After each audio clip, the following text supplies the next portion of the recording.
connection happens when we have a strict boundary from the villagers to us. Every time in Indonesia, you will have a problem when you connect to the everything outside you.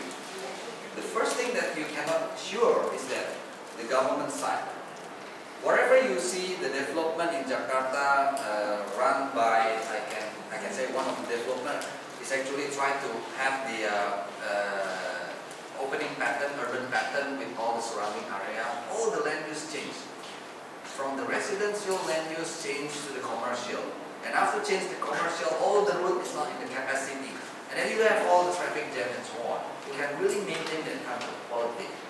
So by that kind of thing, first we would like to really taking care of that problem by ourselves. That's the first thing. The second thing, what we try to do is we try to reserve whatever the connection that we have in our township to outside.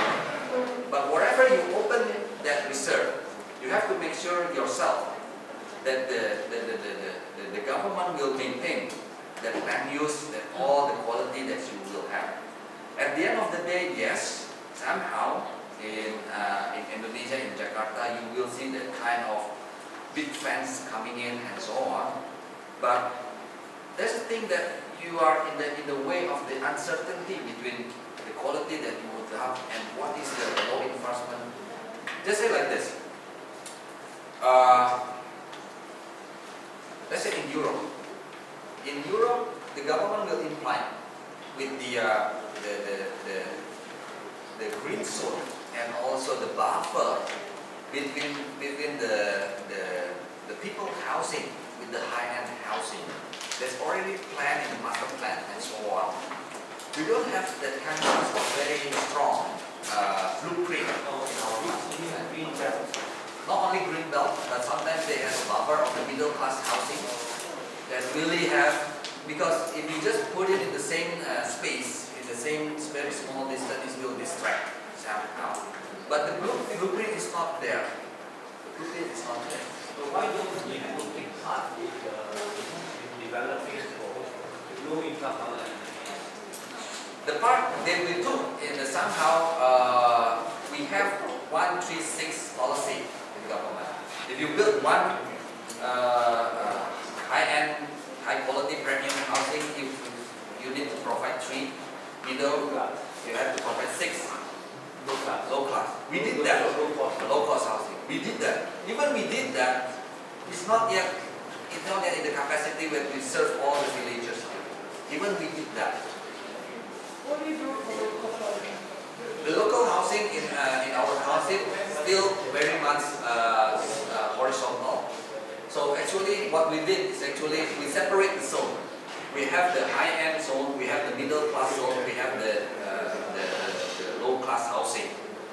We will, at the end of the day, calculate our own facility operation and maintenance, and we will make sure that all the strata will have the same service. As I said to you, the 24/7 is not applying the high-end housing. The low-cost housing in our township is also have that kind of right. The local housing will have the same security guard, will the same wasted taking up every day. The same service will come to their door. We did it by the subsidy. So we'll put high maintenance cost to the central business area. And then we put another price for the high-end housing that subsidize the middle and also the low cost.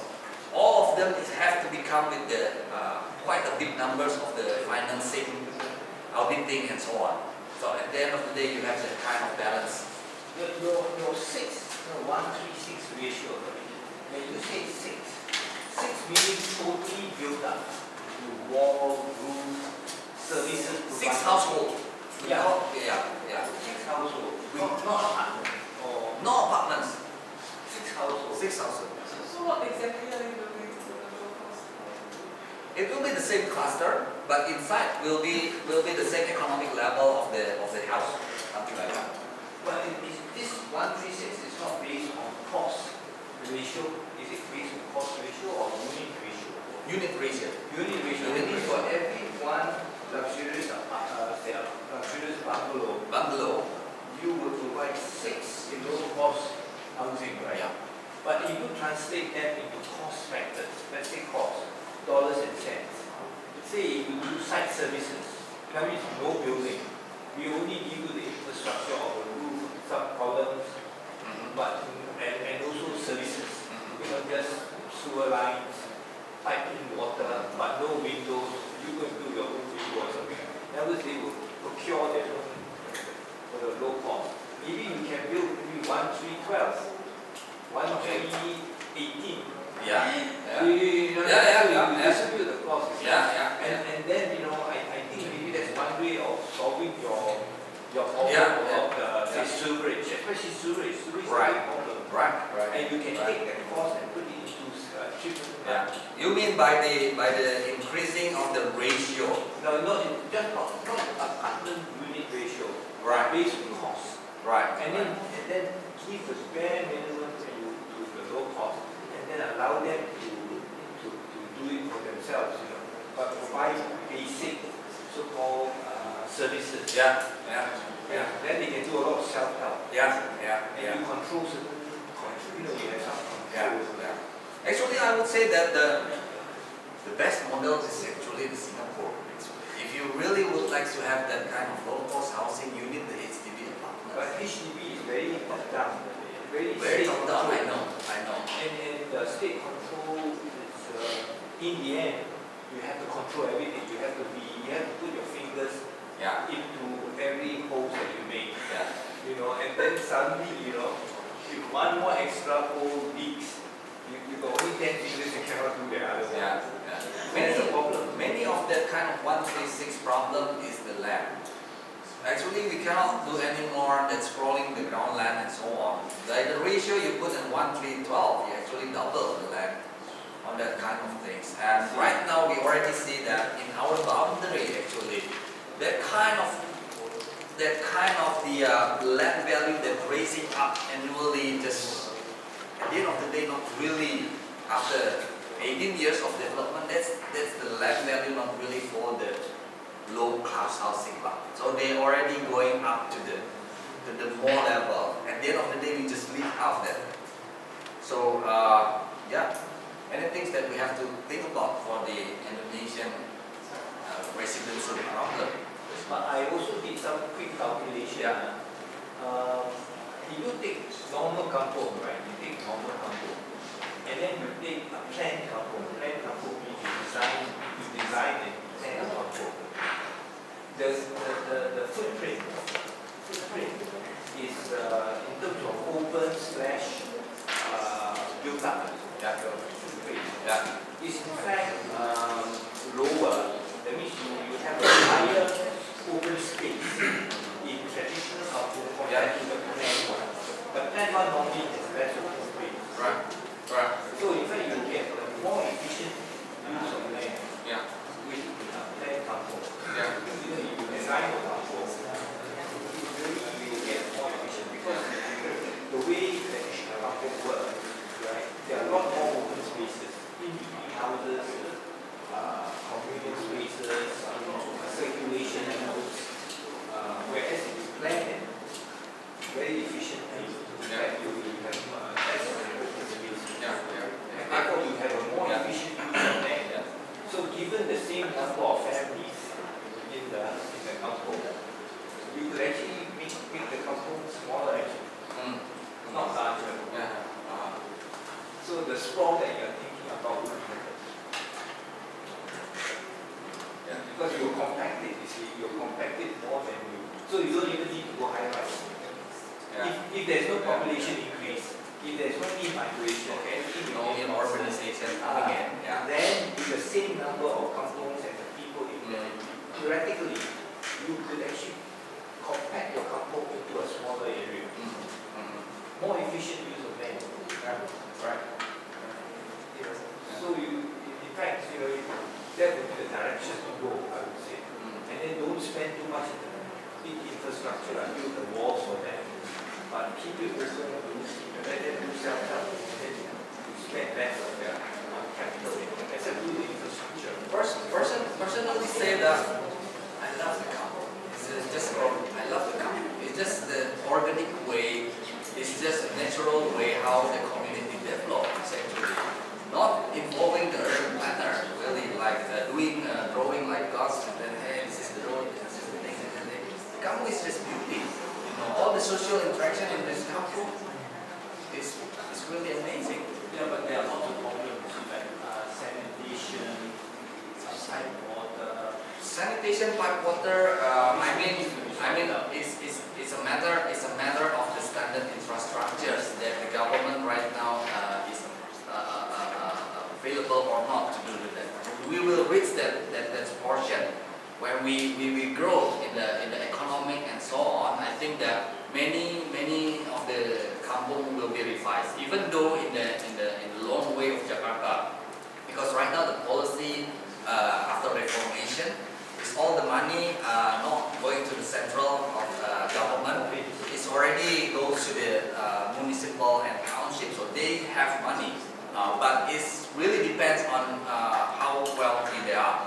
If you go to the Kutai, they have a lot of natural resources over there. They are rich actually.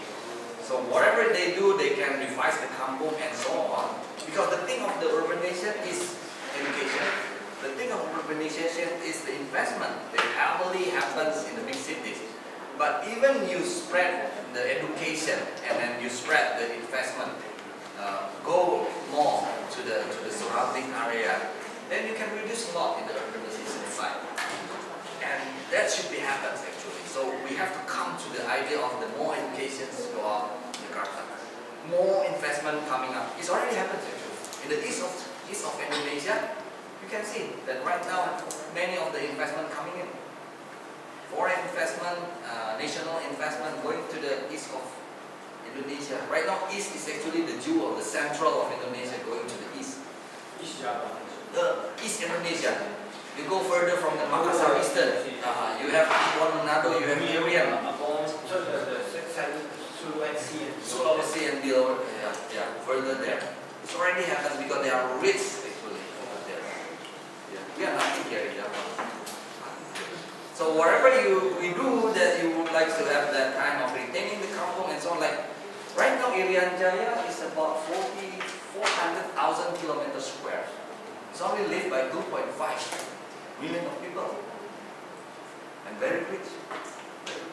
That's the lump of the world is actually there. We always said to our Indonesian colleague that we just not put a lot of burdenings to the international. The international just to try to maintain the footprints of the Irian. They just keep very small part of the money to have that Irian safe. But at the end of the day, we can bargain. Hey, we would like to cut down all the trees and so on to give us more money. We would like to retain the Irian. There's more money coming in. Actually, the world needs that Irian. The Kalimantan is already gone. Actually, it's only 40% of the what's over there. But Irian is there. It's the land of the Western people is just bargaining the footprint covered with very small money. Right. Are you thinking about subsidized development for Kampung? No, in fact, I'm thinking that private capital also can go in to provide to do development for low cost housing. I mean, the problem is like that. The land value is going up, and then is the market low is just happening. But you see, the thing is that in and around Lippo, right, we have existing kampung, right? So like we settle them in new kampung, and still you can do it, and still make money, Yeah. So you have to see Lippo is operating on private capital, profit over by capital, instead of just